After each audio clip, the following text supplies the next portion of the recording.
చాలా దారుణము. ఈ దారుణానికి మీరు ఖచ్చితంగా చేసిన వాళ్ళు శిక్ష పడి తీరాలని మీ మూలంగానే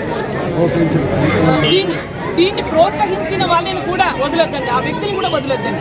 ఎవరు ఏమనేది ఇంటెలిజెన్స్ వాళ్ళకి తెలుసు, పార్టీ వాళ్ళకి తెలుసు, ఈ కూటమి ప్రభుత్వం కూడా తెలుసు.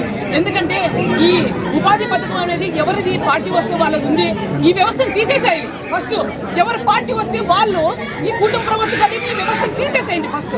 ఎందుకంటే ఇలాంటి కుటుంబాలు ఇంకా కొన్ని జరుగుతున్నాయి అన్ని దగ్గర కూడా, ప్రతి దగ్గర కూడా ఇదే జరుగుతూ ఉంది. ఈరోజు ఒక 10,000 ఇవి లక్షలు కూడా నరికి చంపే వ్యవస్థను మనం కల్పిస్తున్నామంటే ఎందుకంటే దీన్ని ప్రతిఘటించే వాళ్ళు చాలా మంది ఉన్నారు. ఎందుకంటే ప్రతి దగ్గర కూడా ఈ ఫీల్డ్ అసిస్టెంట్ కోసము ఏ పార్టీ వస్తే ఆ పార్టీ అంట, ఏ పార్టీ వస్తే ఆ పార్టీ. ఎందుకు దీన్ని అఫీషియల్ గానే చేసేసేయండి, గవర్నమెంట్ గానే చేసేసేయండి, లేదా దీన్ని పథకాన్ని తీసేసేయండి. ఈ పథకాన్ని తీసేసేయండి. వాళ్ళు వచ్చే 200 రూపాయలు ఏం బతకడం లేదు. ఏదో ప్రజలు వలస పోకూడదు, ఇంకొక దగ్గర పోకూడదు అని చెప్పేసి ఈ ప్రభుత్వం కల్పించినటువంటి ఇప్పుడు ఇంత పెద్ద కోసని మీరు పూడ్చకైతుందా? కాబట్టి ప్రభుత్వం కూడా, ఈ కూటమి ప్రభుత్వము దీన్ని చాలా సీరియస్ గా తీసుకోండి.